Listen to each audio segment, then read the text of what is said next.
Hi, everybody. I'm Claudia Barbiero from LiveU, and thank you all for joining us. We have a super exciting group of people sitting behind these tables here that are doing all sorts of unique types of live video straight to online and specifically to different social media platforms. And I'm assuming that's why you're all here. We're going to talk through a bunch of things, but before we get started, what's interesting is everybody here does essentially the same thing, but in very different ways. And so I want to give a chance to at least have everybody introduce themselves rather than have me give a bio, have them just talk very briefly about who they are, where they're from, and maybe give a little 2-second background on where you come from within the industry. Because again, everybody has very different backgrounds, and it'll be very interesting when we talk about what they're doing to see how those backgrounds have really applied to what they do today in this new live streaming to social media world. So with that, I'll kick it to you, Mike. I'm Mike Sheckles. I work for the Young Turks.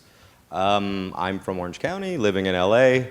My experience in the industry started at the Young Turks as a PA. And as we grew, I was in charge of building out the solutions. And since I know those solutions, I got to grow with the company. And the Young Turks has been one of the longest running online news show in the world. Yeah. I wish I had our stats, but they seem to change on a monthly basis. I think we're at something like 4.5 billion views. I don't know, 6 million subscribers. I wish that's right. That's probably not, and I'm going to get yelled at for that. But yeah, we've been around a while.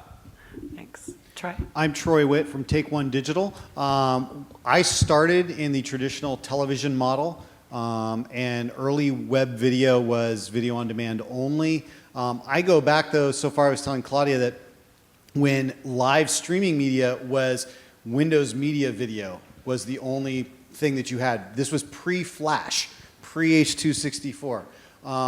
And we were talking, bit rates of 250K, in 320 by 240, and we were pretty excited.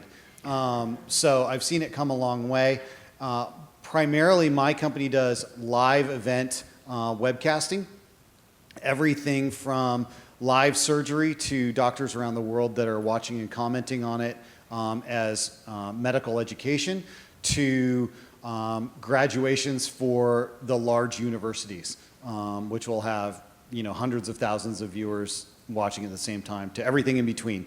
And we get the challenges of last-minute shows with no site visits to highly produced shows for brands. So we work the spectrum of budgets that are under $1,000 to budgets that are well above that, and we have to be the yes guys. So that's primarily where I come from.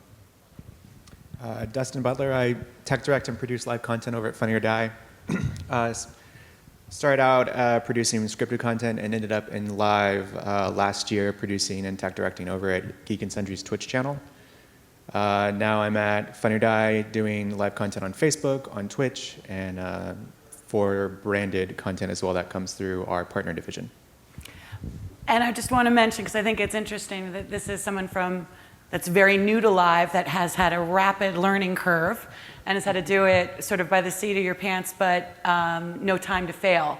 So I think people are probably going to have a lot of questions for you specifically, because they may be in the similar boat in the audience, having maybe not done live yet at all. So be prepared. Okay. Hi, I'm David Compton from Oomba TV. We do primarily esports and tabletop sports, as well as kind of non-traditional sports. And we stream all of our content live. We do everything from small studio shows to large productions in different theaters and event arenas. I come from a traditional TV background. I started off in broadcast production, doing news, worked at ESPN for a while, and have kind of come to this in the last about 6 months or so, looking to bring, more of a, we're just making it, especially esports and tabletop, a little more palatable to the general audience than kind of what's currently out there. So that's our primary focus. Cool. Thank you. So the session topic is live streaming to social media, and I know in the description it was how are you measuring ROI, how are you getting it done to really engage with the audience and take things to another level. And again, I said everybody here does the same thing, but in very different ways. So in the case of Mike doing let's say, breaking news and getting stories turned around faster so that the audience keeps coming back for more, versus measuring ROI in terms of views for a brand and having cool, organic, branded, sponsored content. Or in the case of esports, it is all about the engagement and audience participation. I'd like to throw it out and just sort of ask the question, what are you looking for in terms of a response or an ROI? How are you gauging your content when you look at the next time you produce something based on the results of a recent live stream? So Mike, I know that's a little bit interesting, but maybe you can even talk about the live aspect of an event like what happened with the conventions leading up to the elections, leading up to even Inauguration Day, and how that was very different than a traditional news broadcaster. Well, first I want to say it was 7 billion views, and I knew I was off. Oh, you just checked? Yeah, because they're going to grill me about that. So we did the conventions, and YouTube sponsored a lot of that. And our audience is used to a very, very fast turnaround. So we had the problem where we had to plan around, well, how many editors do we need to take to accommodate that kind of turnaround? And the number grew to a point where it was untenable. It would have been like 12 to 16 editors working nonstop because we shot from 10 a.m. to 10 p.m. And then we had people out in the field going to the protests. So what I did is I looked into LiveU. I bought the 500 and the server unit. And what I did is I broadcasted everything live through the LiveU and piped it into our studio. And then I sent that to our edit while ingest system. I sent that to Facebook, to YouTube, Pluto TV, and that allowed us to turn things around in the exact same amount of time had we done it and brought everybody with us. And if you want to get in the live broadcast game and you can't afford a satellite truck, LiveU is the way to go. Well, thank you for that plug. I wasn't looking for that specifically, but thank you. That was the solution I had to come up with, and they expected me to come up with something, and thankfully I was able to. Well, and I think what then you were also then able to do is kind of this run and gun reporter on the street, which allowed for a different level of, let's say, additional content or interaction on social media, where the journalists themselves could be answering and responding to direct feedback from people watching the We had a streams. studio space for, like I said, the 12 hours, but we had 2 teams running around to the different protests that were going on throughout the city, and we were both streaming those to YouTube and piping those back into the studio so we could get those up as well. We had some issues, but I don't think they were LiveU related. When the fence went down at the DNC, our engineer came running out of the van and said, all the cell cards went offline. That's not normal. Well, I think though the measurement of ROI is different for each one of us, right? And it's different depending on what the job is. I mean, I run jobs that have an ROI of 1 viewer, and that's because if Nestle USA headquarters is doing a live town hall from the headquarters, and the viewer, well, there's 1 receiver going to a screen at one of their plants in Ohio, I only will show 1 viewer on my CDN. Right. That viewer is really freaking important, and my stream better not go down. Or I'm doing the University of Phoenix graduation, and they're measuring it completely differently, and they literally on Facebook got viewer engagement of over 1 million impressions. So 2 different clients looking for completely different metrics. And then we'll do, like I said, in the live surgery, they're looking at 50 surgeons that are doing a specialized sight-saving surgery around the world. And the client is happy about the viewer engagement of 50 surgeons who are watching for the whole 3-hour surgery. So it's, how you measure is really different, and it becomes too, what's your tolerance and what's your insurance policy for any hiccups, right? So if it's, that point to point that viewer is really engaged and something happens and we go to black for 60 seconds, those viewers aren't going away. They're sitting in an auditorium and they're watching because they need to know what the president is going to say in the next, 2 minutes. And we could even from the tech table say, hey, we went offline for whatever reason, and he'll repeat it, versus a live e-gaming event or a live something else where you have millions of viewers and they will turn away if you go to black for 3 seconds. Right. So it's very different depending on who your audience is, and you need to know that. And I think just to tap on that, in the case of the University of Phoenix now, their live streaming budget isn't like an IT or a corporate cost center any longer. It's part of their marketing budget because it's actually a lead generating activity for them. So commencement the commencement live stream was paid for by the commencement team, and they saw that as a cost, right? They would pay us and they'd be like, oh, we got to pay for the live stream because we have to do it. And then once they saw the viewership numbers that they were getting by going out to their YouTube and to their Facebook live channels, all of a sudden that money started coming from marketing, because those people are in charge of those kind of numbers. Yeah. So then we could see, a little bit difference in our budget happen. Yeah, for us, it just depends on what the stream is. For our partner content, we're working with big brands, so they're looking for like impressions, they're looking for views. They're also sensitive about anything going offline. They want it to be seamless and 100% uptime.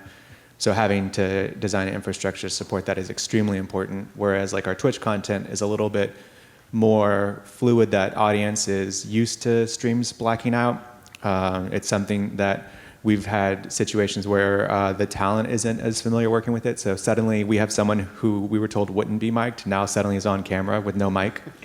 So we're like running out there on camera with a lav, and they're laving up on camera, but it's just, that's the vibe of the show. It's very off the cuff, very relaxed. And then we have our just our regular social, like Facebook streams. And for those, sometimes it's, we always have like a targeted view count or engagement level, but sometimes we're playing with specific things, like the interactivity will be a share goal, because we're trying to see if we can expand that content to expand out into other people and get likes off of it. Mm-hmm. So it just depends on what the objective is.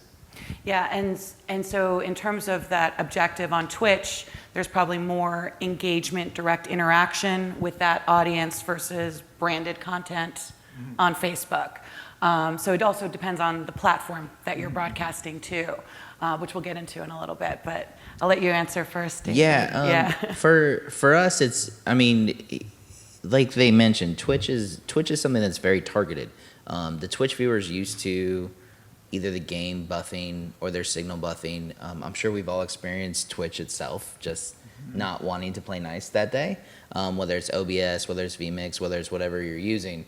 But the thing that we look at is, it's a niche market. Everything we're doing in regards to social media, every game, every individual game is a very specific market. I can't expect 50,000 viewers for every video we do, because the truth is most people in here probably have never heard of a game called Nevermore. It's a board game. It's out of print, a lot of fun, turn people into ravens, but for that, I can't expect that video to generate what, an Overwatch production we would do, or, when we did something for Evo, we expect that kind of view. So again, you have to kind of know what you're looking for and what we're expecting.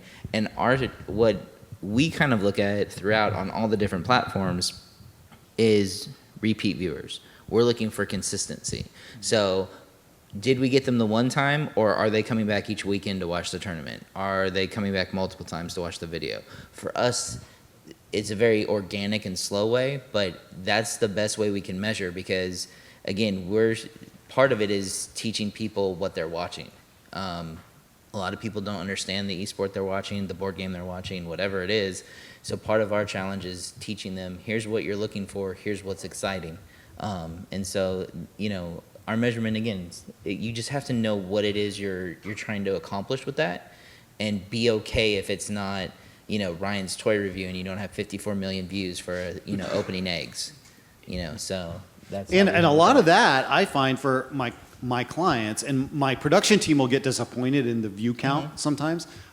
That goes to marketing your show, right? I mean, it's, and it's really fairly straightforward to remind viewers that this is coming up. Yeah. And then to remind them again that this is live, because we all know we're all busy and we forget. Oh, right, I meant to watch that tonight at 7, but you were watching something else unless something pinged you to say, hey, remember you wanted to watch that.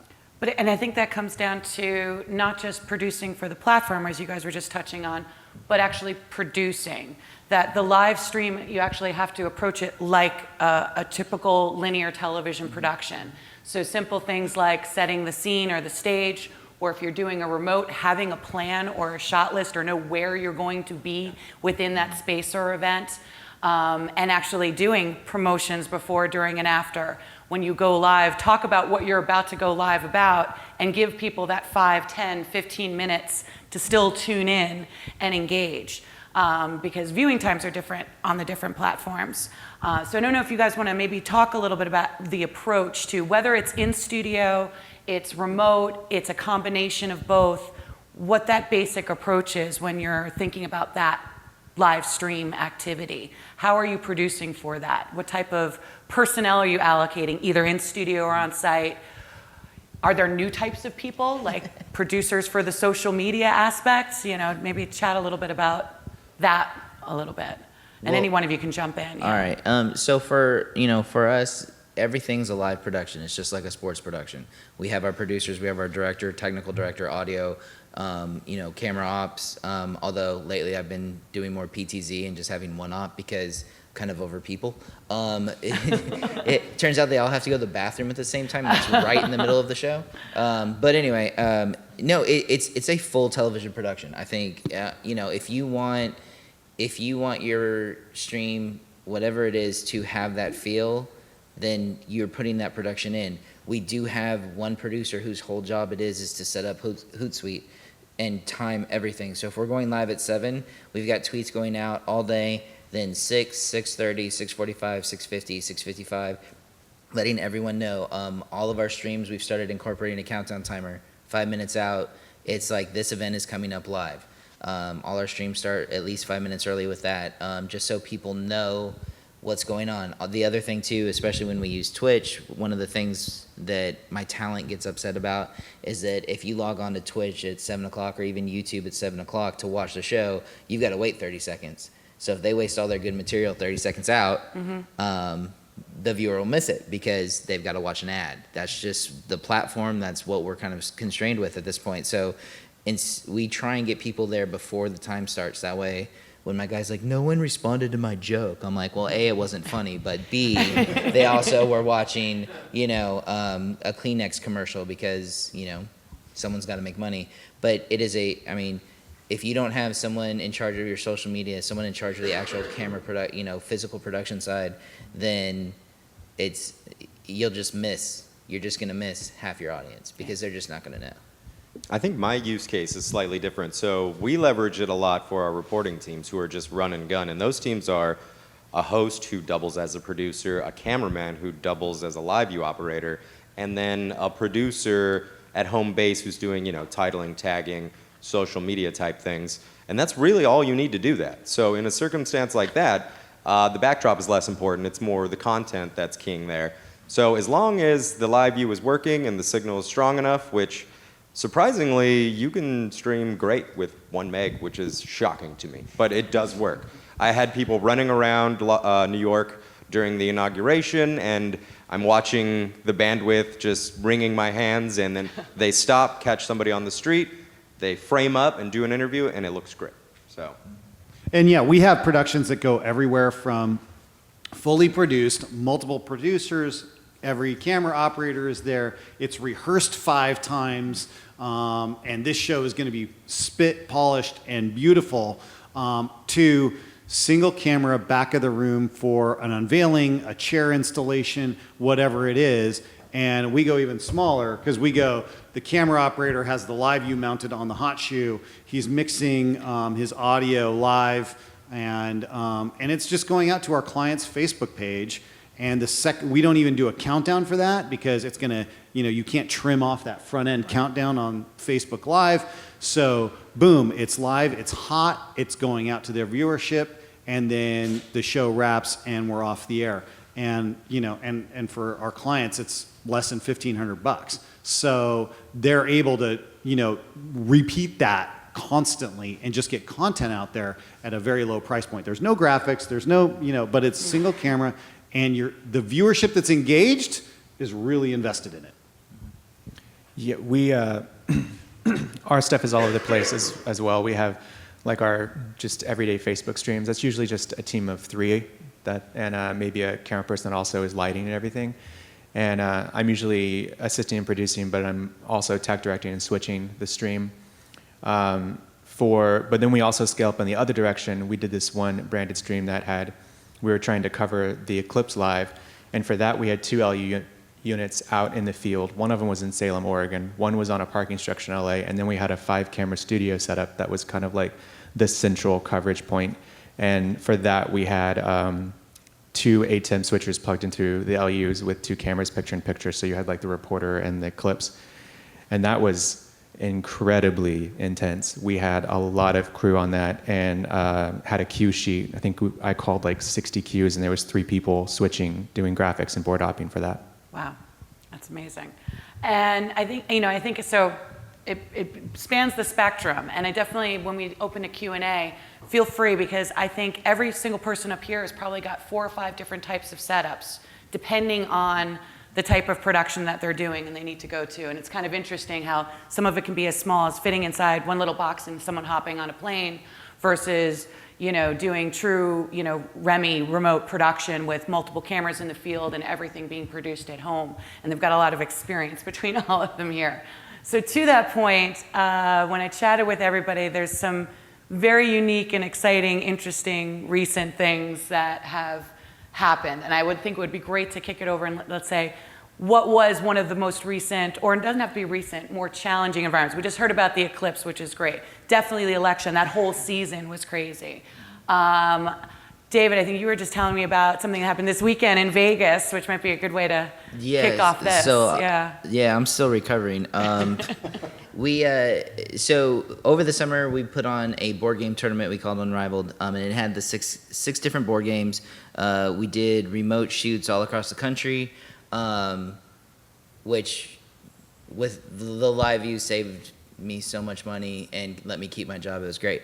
But we took the LiveU to Vegas and plugged it into the Jubilee Theater. And for those of you who aren't familiar with Bally's, I think it was built in the 1800s. Yeah. The Jubilee Theater, I think, was built in the 1700s. But we had a 12-camera shoot, full-blown production. Will Wheaton was there as one of the guest commentators. We had Brian Callen open our show. We had the 6 different finals. We had what we called our dead curmudgeons. We ripped off Waldorf and Statler from the Muppets and had them in the balcony, and they were great. Great puppeteers, so all credit to them. But it was a full-blown production. Again, there were probably about 200 cues individuals throughout the thing. We had video, audio cues. We had stingers that if a certain card showed up, the entire lighting scheme changed. And I mean, it was just kind of absurd.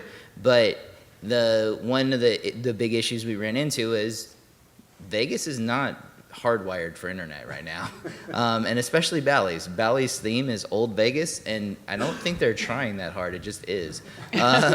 So our request was, could we get 10 megs up? That was our one single request in Bally's, and the Jubilee Theater. I need 10 up. That's it. And that was a struggle. We ended up with 12, so we were like through the moon. But we hardwired our LiveU. But throughout the whole summer and for the tournament and even in Vegas, we sent everything back to Irvine. We're based in Irvine, California. I sent every signal back there. The difference with Vegas, we had our full crew and commentators there. We sent it back to Irvine, and then it got uploaded to all of our platforms, our own website, Twitch, YouTube, Facebook Live. There's another company called Smashcast out there, and we put it there too because in South America it's what they kind of use, and all of that went there. If I had to have a computer in Bally's to be able to do that, I wouldn't have been able to do it. There wasn't enough bandwidth whatsoever, and so that allowed us to get our show out there. It was a 5.5-hour show, and the great thing, and I didn't even share this with Claudia yet, but the great thing was because we were hardwired, the LiveU battery lasted for 8 hours. So we didn't even have to have it plugged in, which saved us because there were some weird power surges going on near that plug anyway. So I think it was the puppets. They made it happen. But, the rest of the summer, we sent the LiveU out with just cameras, a director, and an audio guy, and all of my commentators, my hosts were all in Irvine, my graphics were in Irvine, my music was in Irvine, and we just brought the signal in from the LiveU, put everything together in Irvine, and then uploaded it, and I mean, it allowed us to travel all across the country without having to send 20 people, all over the country, which I know you guys understand, that gets expensive. Yeah. But yeah, it was a 5.5 hour show that afterwards I just kind of fell over. Yeah. But yeah, those live events are just, they're killer. And thank you all, because I did not pay any of them to talk about this. That was not the intention for this at all. Because it is about, streaming to these different platforms and engaging. But I think what we're hearing is this overwhelming theme of being able to go live more frequently, able to go live with better quality content, because the online audiences are much savvier, and they do want to actually interact and engage with the content and programming. And that's what keeps them coming back for more. That a bad stream can cost you an audience, but that it's twofold. It's quality of the actual video stream and production in combination with quality of the content. And if you can take some of the guesswork out of the quality of the production out of it, or some of the cost and stress there, then you can focus more on the quality of what you're actually trying to convey to the audience. Whether it's simply streaming to a very defined audience, or trying to market to a much larger, wider group. So to that point, we've heard syndicating, simulcasting, let's say, versus maybe having different content that goes on different platforms. And the idea of it all being live, but now this is all great content that you can use in different ways. So that sort of synergy of going from live back to VOD, how are you guys using some of that live content maybe to drive people to different platforms? Or is that even part of your strategy? Finding the audience in these different places. They want to watch things differently, but you have all this great stuff from your Facebook Live. Can you actually reuse that across different platforms, and how? Yeah, we actually are designing our content for that. So we have a Twitch show, and I'm consciously trying to think about how to segment it so it still feels organic, but can be cut down into a shorter type of VOD format for Facebook, because that's probably going to be the better way to consume it on Facebook. We're doing the same thing with Facebook.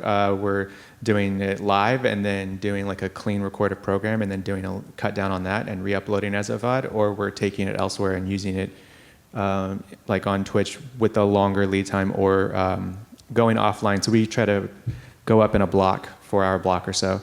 And there's some times where we have to change the set, and that's like a 30-minute downtime. Sometimes we do a behind-the-scenes camera. Other times we'll just throw in some of this other content that we've done.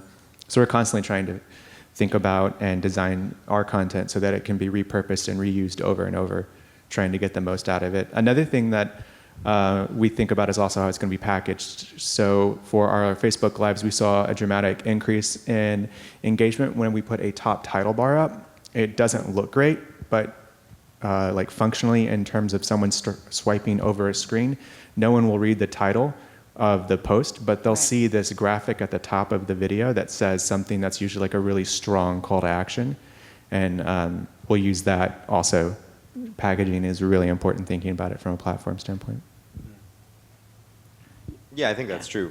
The platforms are specific, and I'm sure we all have workflows for those individual platforms. Yeah, you stream it live, you cut it down, you add your bug, you put your overlays, and then you send it out to the individual platforms.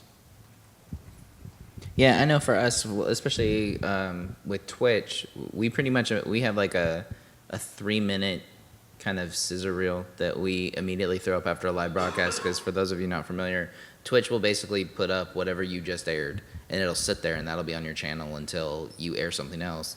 And, live is great. We definitely want people to watch live, but we also want to be able to go clean it up, and I'd rather people watch the clean version than sometimes, if there are things we want to take out. We've had a couple incidences of that where we wanted something completely out of the stream, so we cut it, and then we just rebroadcasted it there after it was already posted. But, and to your point, thinking about how you can use your content to tease people to go where you want them to go, whether it's your YouTube page, whether it's your Facebook Live page. Like, think about those 30-second, 1-minute chunks that you can send out as teasers, because those actually usually end up getting more views than the actual thing itself. But, if you brand it right, then they'll get to where you want them to go.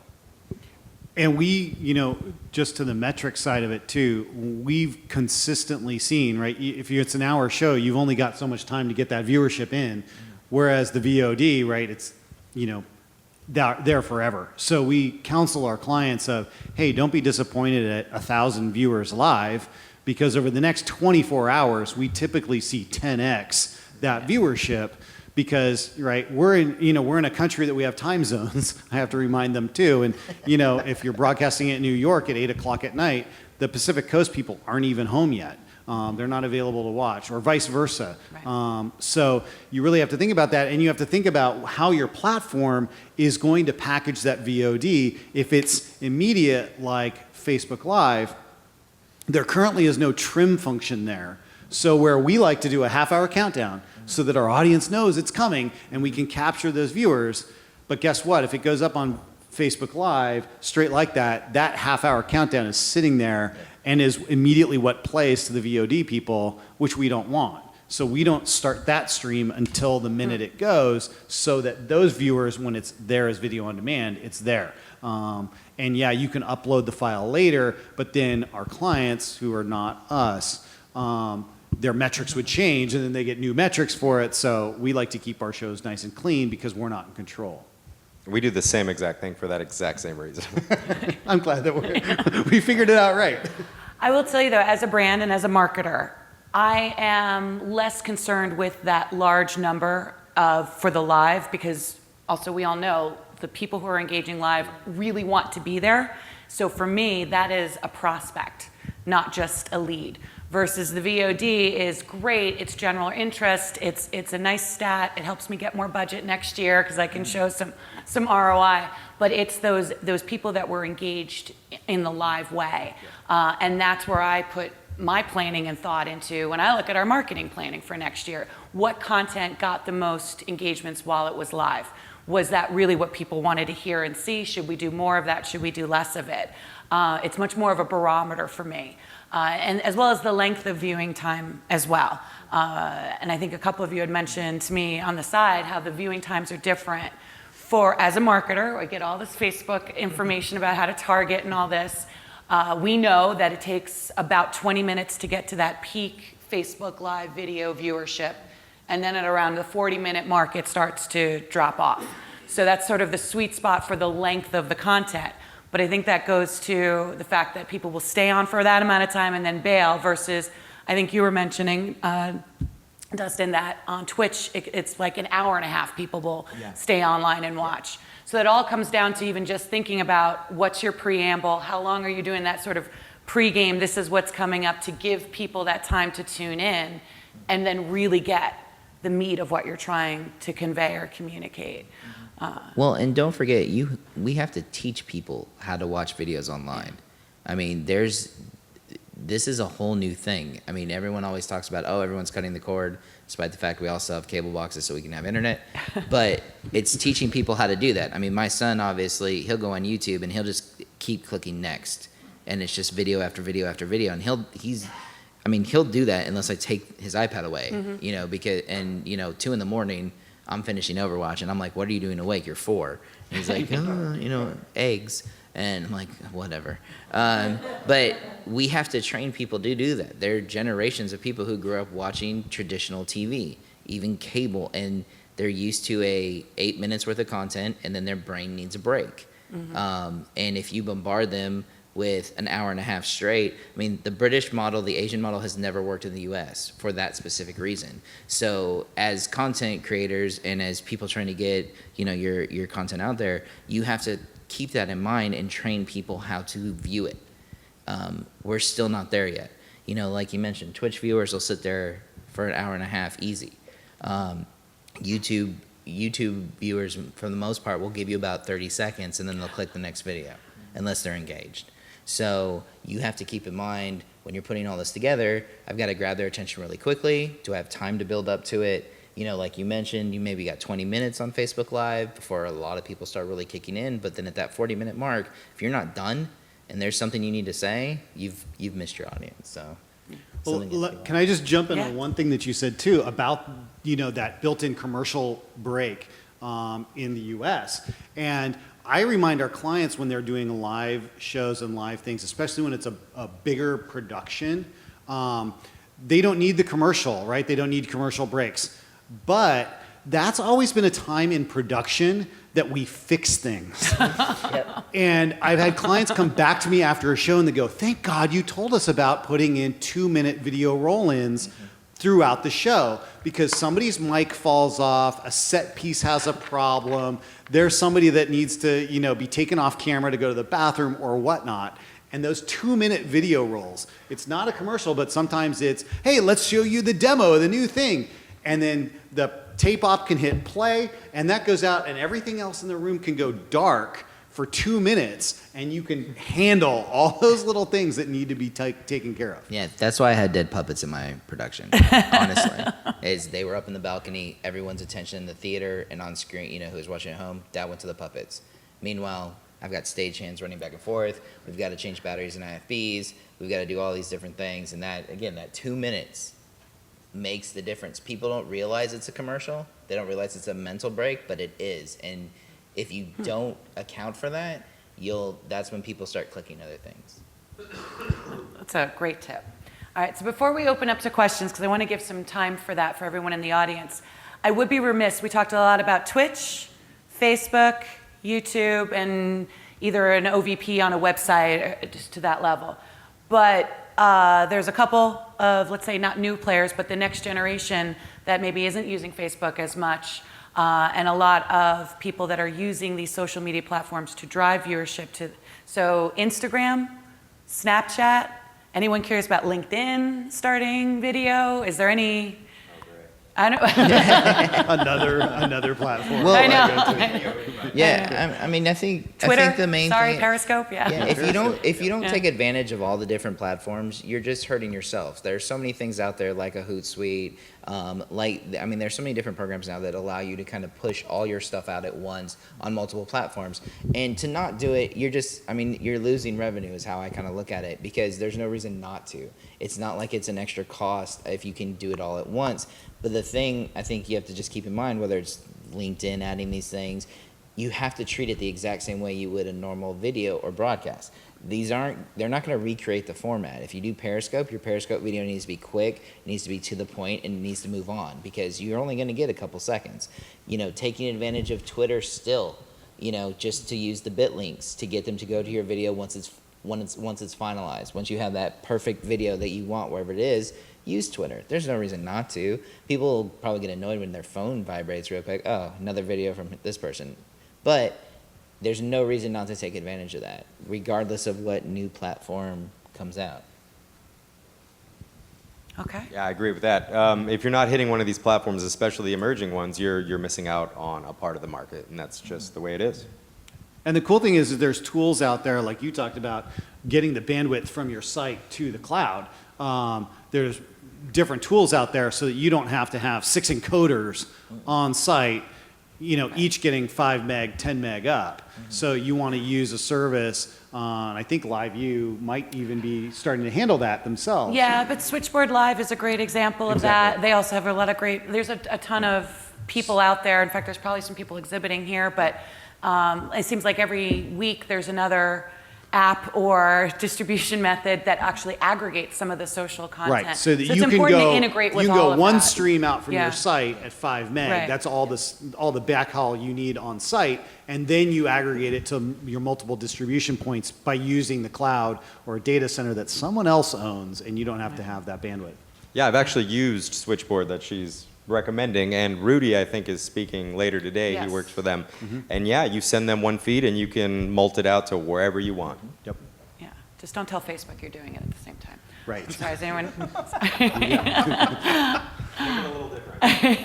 Sure. So do we want to open it up for questions? I think there's a mic around here, yeah. And don't be afraid to ask your questions. I know we didn't get into it, but apart from LiveU, I think these guys have a lot of good experience, so let's pick their brain. So go ahead. Guys, hello? There you Oh, go. Did I know? Okay. So thank you very much for all the stories and trials and tribulations and getting it all out there.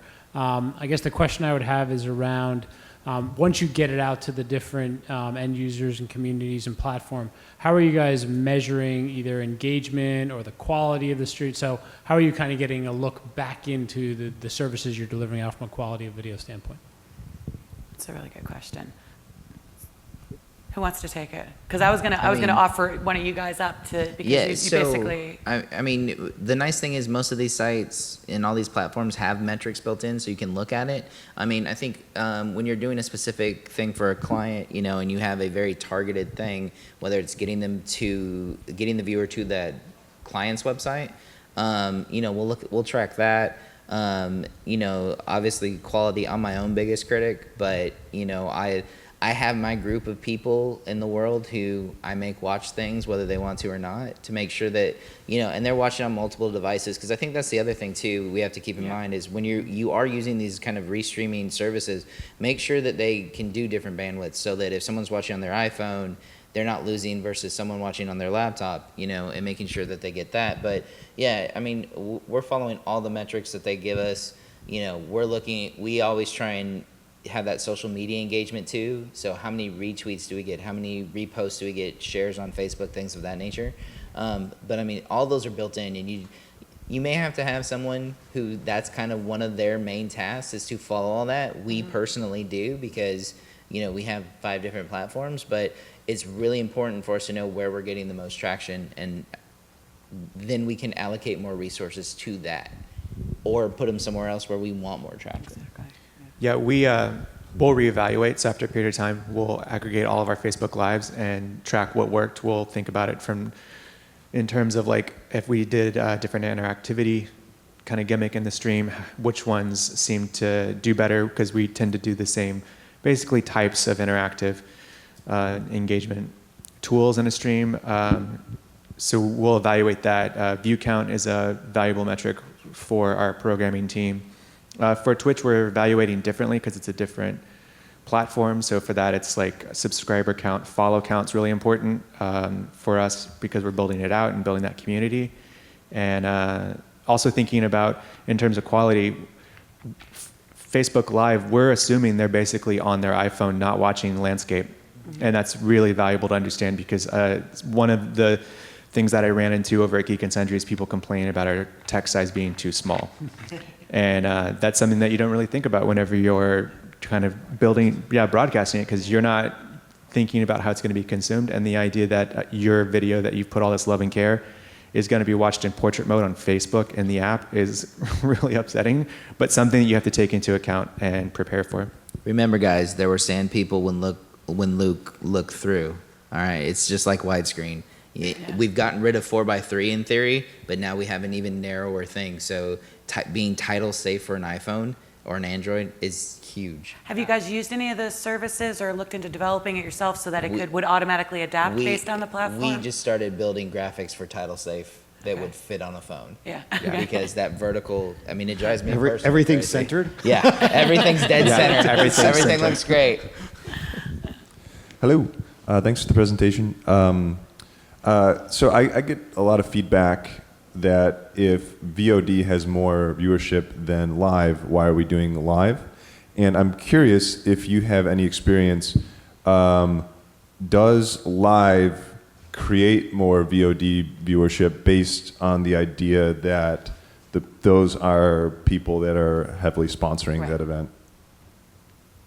Because I can answer this So- too. I can jump, You guys I do can it jump right first, in yeah. on that. Literally, I will advise clients not to do something live sometimes. Right? Yeah. It's your rollout isn't time specific. It's evergreen. Why are you going live? I'm happy to take your money and go live.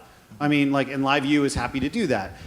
But there are times when it needs to be live. If you want viewer engagement, if you've got Q&A at all, and we use multiple different ways that we do Q&A into a live show for interactivity. Then there's got to be a live audience, right? If it's something time specific, if it's a car company that's having to respond to allegations of they're misstating their EPA, the next morning you're going live. And sometimes we do shows that it's a educational chair installation at a university. There's 25 viewers live.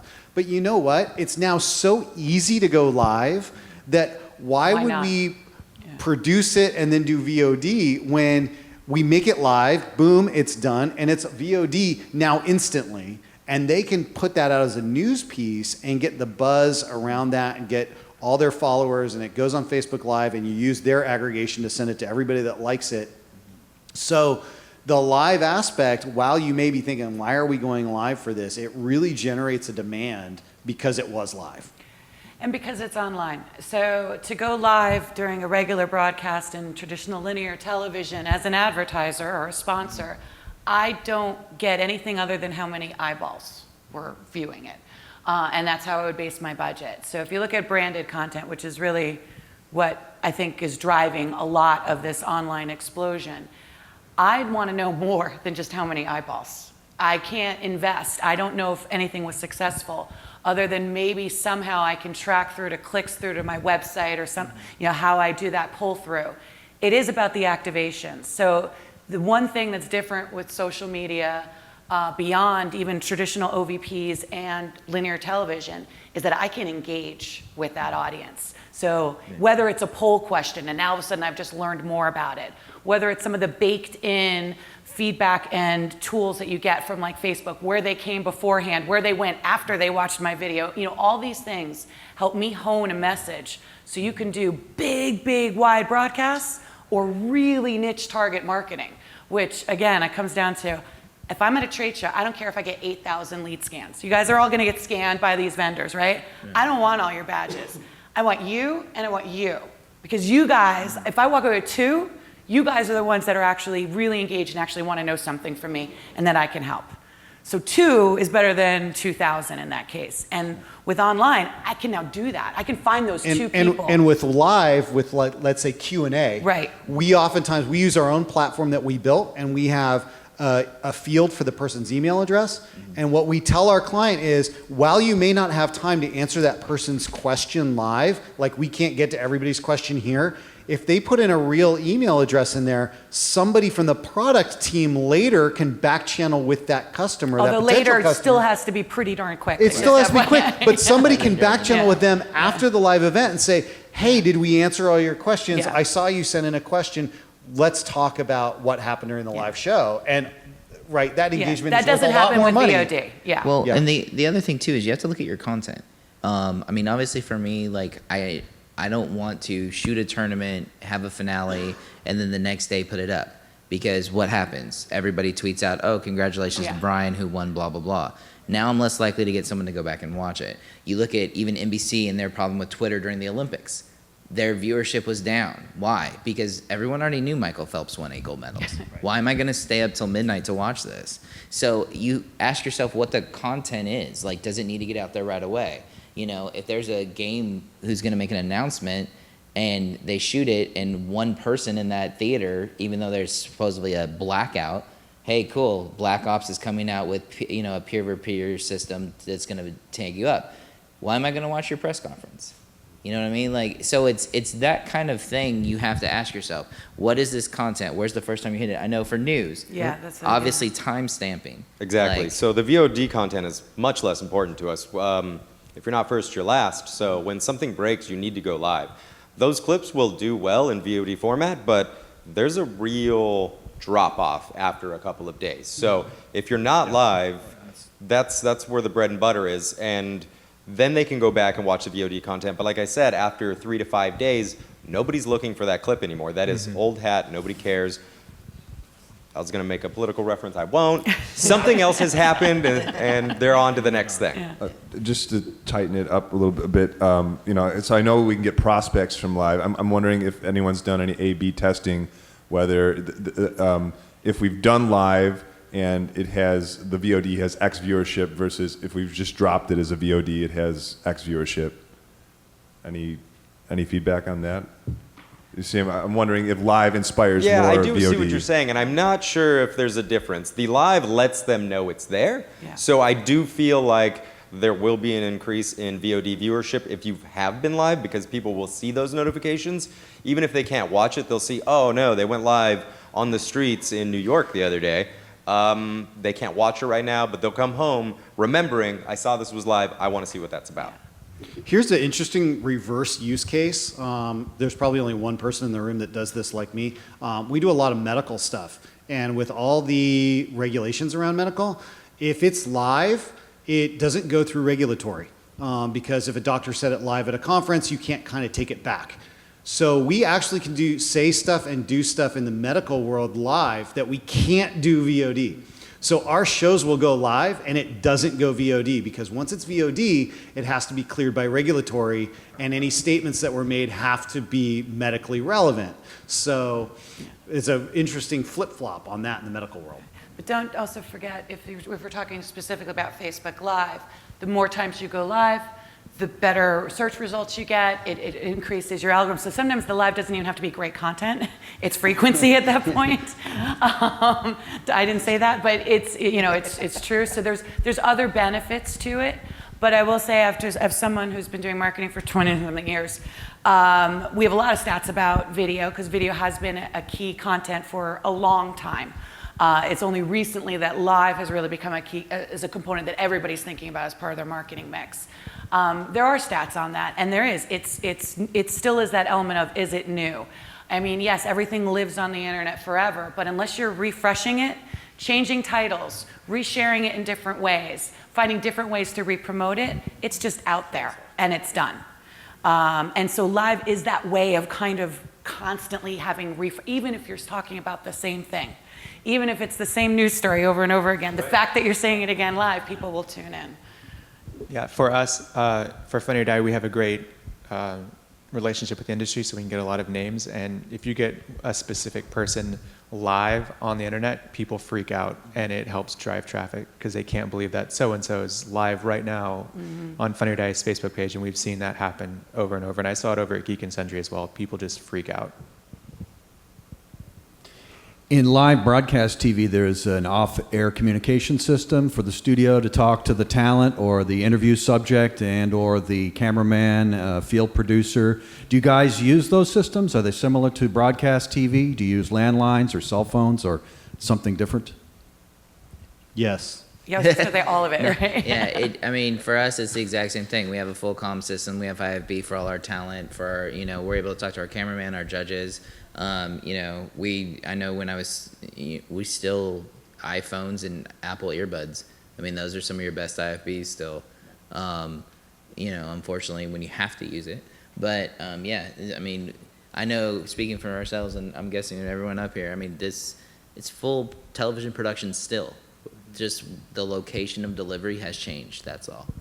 And the intercom is the one that's currently getting my panties in a twist, is because it's still old school, 3-pin XLR that you're running, and Clearcom owns that market and charges a premium for it. Was it you was telling me about the two-way like Skype live stream you had to do, and you had a fake monitor with the Facebook page, so the guys looked like they were looking at each other, and it would take over the delay, so there was at least talk back. It's like there's still some kludgy ways of doing it today when it's the smaller scale productions, and I'm sure you experienced that with the run and gun type stuff. It's a cell phone, right? Well, we just bought a mic, a wireless mic set, and we just reversed it. Instead of, transceiver, receiver, we swapped those, put it in his ear, and I can communicate with him. He can't really communicate back, but he can take direction at least. Yep.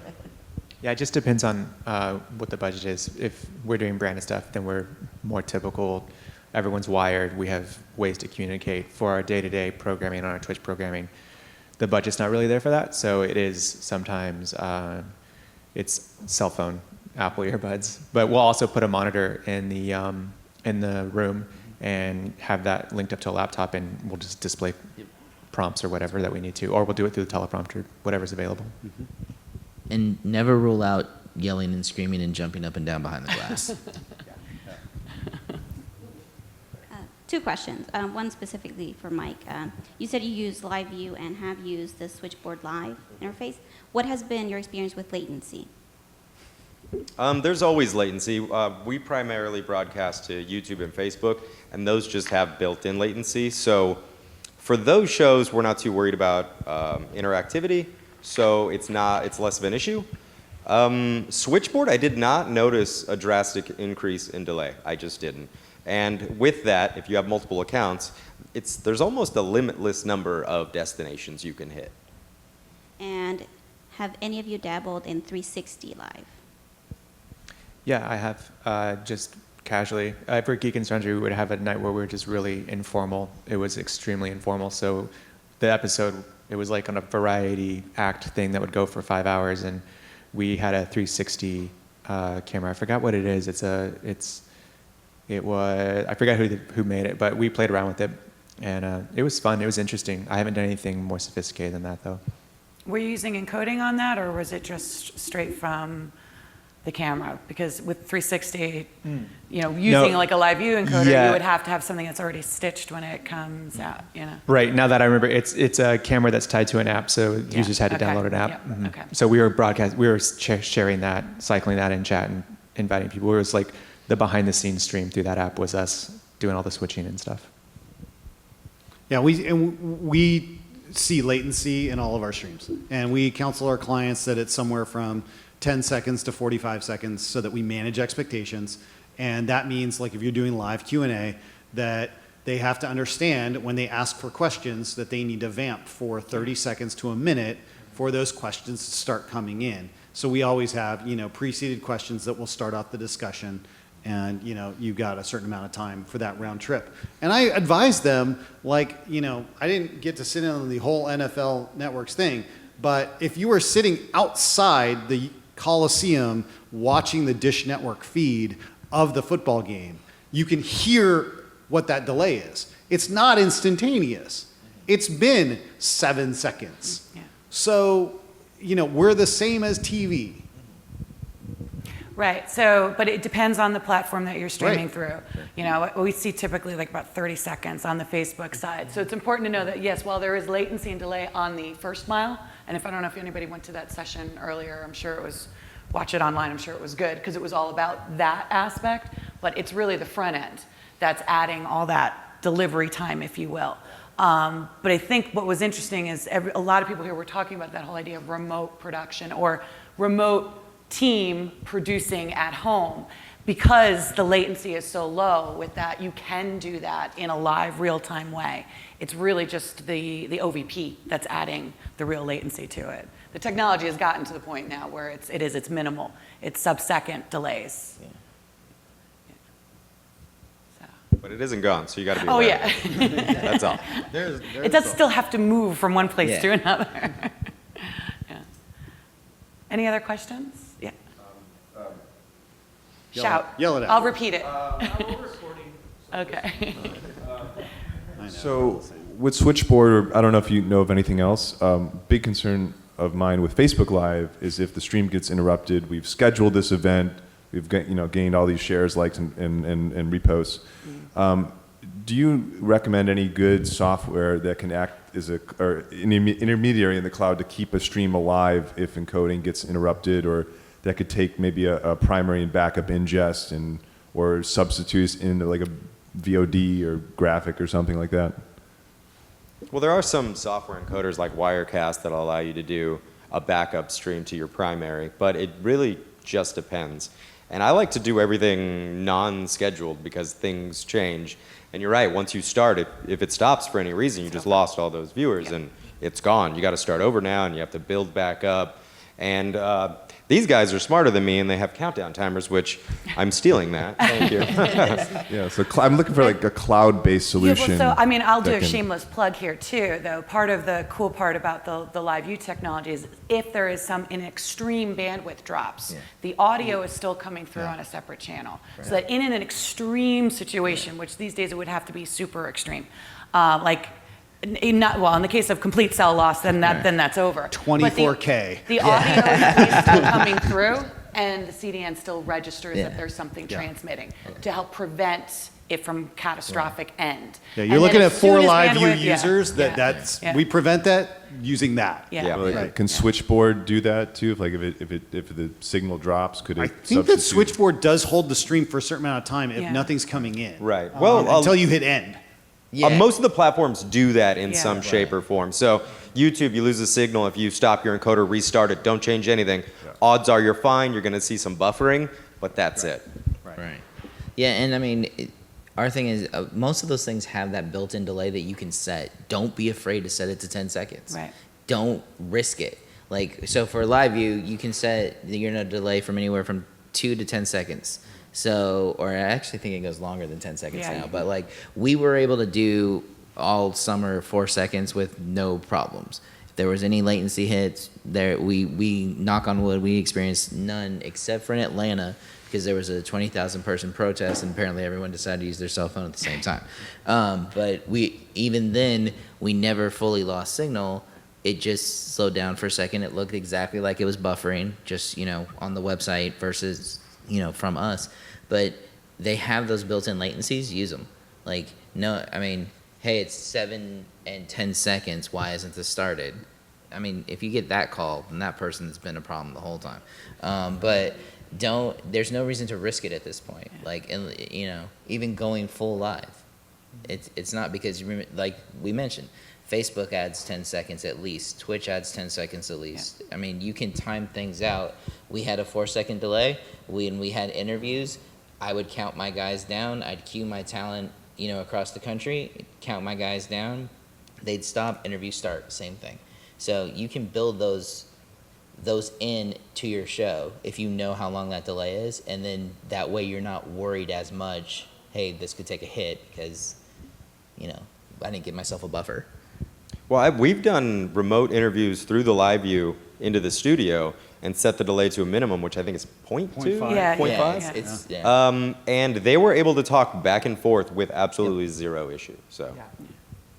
We ran the same thing with the clip stream. We had 2 remote units, and it was basically no latency. We were live on air and didn't have too much.